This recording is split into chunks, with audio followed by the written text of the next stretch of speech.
വയനാട് വൈത്തിരിയിൽ പൊതുജന മധ്യത്തിൽ കീഴുദ്യോഗസ്ഥനെ മർദ്ദിച്ച് police station house officer. Vythiri inspector Bobby വർഗീസാണ് സിവിൽ പോലീസ് ഓഫീസറെ അസഭ്യം പറയുകയും തല്ലുകയും ചെയ്തത്. സംഭവത്തിൽ പ്രതിഷേധവുമായി പോലീസ് അസോസിയേഷൻ രംഗത്തെത്തി.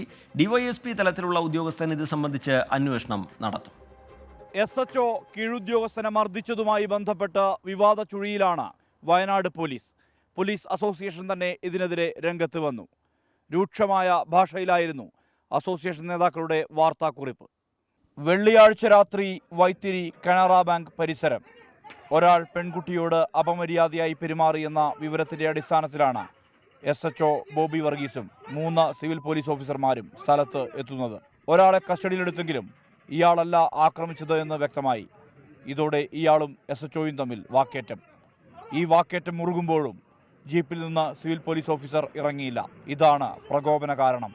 SHO അസഭ്യം വിളിച്ച് സിവിൽ പോലീസ് ഓഫീസറെ തല്ലുകയായിരുന്നു. വൈകാരികതയിൽ സംഭവിച്ചതാണെന്നാണ് SHOയുടെ വിശദീകരണം. പരാതിയില്ലെന്ന് സിവിൽ പോലീസ് ഓഫീസറും വ്യക്തമാക്കി. എന്നാൽ ആൾക്കൂട്ടത്തിൽ ആരോ പകർത്തിയ ദൃശ്യം പ്രചരിച്ചതോടെ രഹസ്യാന്വേഷണ വിഭാഗം അന്വേഷണം തുടങ്ങി. സേനയ്ക്ക് അവമതിപ്പുണ്ടാക്കുന്ന നടപടി SHOയുടെ ഭാഗത്തു നിന്ന് ഉണ്ടായി എന്ന് SP-ക്ക് റിപ്പോർട്ട് നൽകി. സംഭവത്തിൽ പോലീസ് അസോസിയേഷനും പ്രതിഷേധവുമായി രംഗത്തു വന്നു. പോലീസിലുള്ളത് അടിമ ഉടമ ബന്ധമല്ല എന്ന് തീർത്തു പറഞ്ഞു. SHOയുടെ നടപടി ഉദ്യോഗസ്ഥരുടെ അന്തസ്സിനെയും അഭിമാനത്തെയും കളങ്കപ്പെടുത്തുന്നതാണ്. ഉദ്യോഗസ്ഥരുടെ അഭിമാനം സംരക്ഷിക്കാൻ നീതിയുടെ പക്ഷം ചേർന്ന് മുന്നോട്ടു പോകുമെന്നും അസോസിയേഷൻ ഭാരവാഹികൾ വ്യക്തമാക്കി. ഉന്നത പോലീസ് ഉദ്യോഗസ്ഥർ അതീവ ഗൗരവത്തിലാണ് വൈത്തിരിയിലുണ്ടായ സംഭവ വികാസങ്ങളെ കൈകാര്യം ചെയ്യുന്നത്. വയനാട് SP കണ്ണൂർ റേഞ്ച് DIG-ക്ക് റിപ്പോർട്ട് കൈമാറി. DYSP തലത്തിലുള്ള ഉദ്യോഗസ്ഥനാകും ഈ വിഷയം അന്വേഷിക്കുക. റിബിൻ ജോൺ പാലേരിക്കൊപ്പം സുർജിത് അയ്യപ്പത്ത്, 24 വയനാട്. കേസ് അന്വേഷിക്കാൻ പോയ ഇൻസ്പെക്ടറാണ് നാട്ടുകാരുടെ മുമ്പിൽ വെച്ച് കീഴുദ്യോഗസ്ഥനെ തല്ലിയിരിക്കുന്നത്. പോലീസുകാർ തന്നെ നടുറോഡിൽ വെച്ച് തമ്മിൽ തല്ലിയാൽ ആര് നീതി നടപ്പാക്കും എന്നാണ് നാട്ടുകാരുടെ ചോദ്യം. കാണാം ചില പ്രതികരണങ്ങൾ.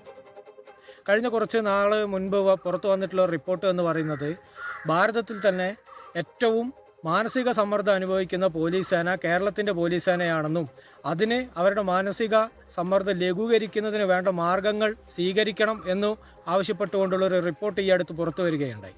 ജനങ്ങളോടെന്നതുപോലെ മേലുദ്യോഗസ്ഥൻ തൻ്റെ കീഴുദ്യോഗസ്ഥനെ പൊതുജന മധ്യത്തിൽ വെച്ച് ആക്ഷേപിക്കുകയും തെറിയഭിഷേകം നടത്തുകയും മർദ്ദിക്കുകയും ചെയ്ത സംഭവം ജനങ്ങൾക്കിടയിൽ വലിയ രീതിയിലുള്ള അപമതിപ്പാണ് പോലീസ് സേനയെക്കുറിച്ച് ഉണ്ടാക്കിയിട്ടുള്ളത്. മറ്റുള്ളവർക്ക് മാതൃകയാവേണ്ടവർ, മറ്റുള്ളവർക്ക് നിയമം പകർന്നു നൽകേണ്ടവർ, അവർ തന്നെയാണ് ഒരു തെരുവ് ഗുണ്ടയെ പോലെ പെരുമാറിയിട്ടുള്ളത്. അത് പൊതുജനങ്ങളുടെ ഇടയിൽ സ്വന്തം സഹപ്രവർത്തകനെയാണ് മർദ്ദിച്ചത്. ആഭ്യന്തര വകുപ്പിന്റെ നേർക്കാഴ്ചയാണ് വൈത്തിരിയിൽ നമുക്ക് കാണാൻ സാധിച്ചത്. മേലുദ്യോഗസ്ഥനും കീഴുദ്യോഗസ്ഥനും പരസ്പരം പോർ വിളിക്കുകയാണ് തെരുവിൽ.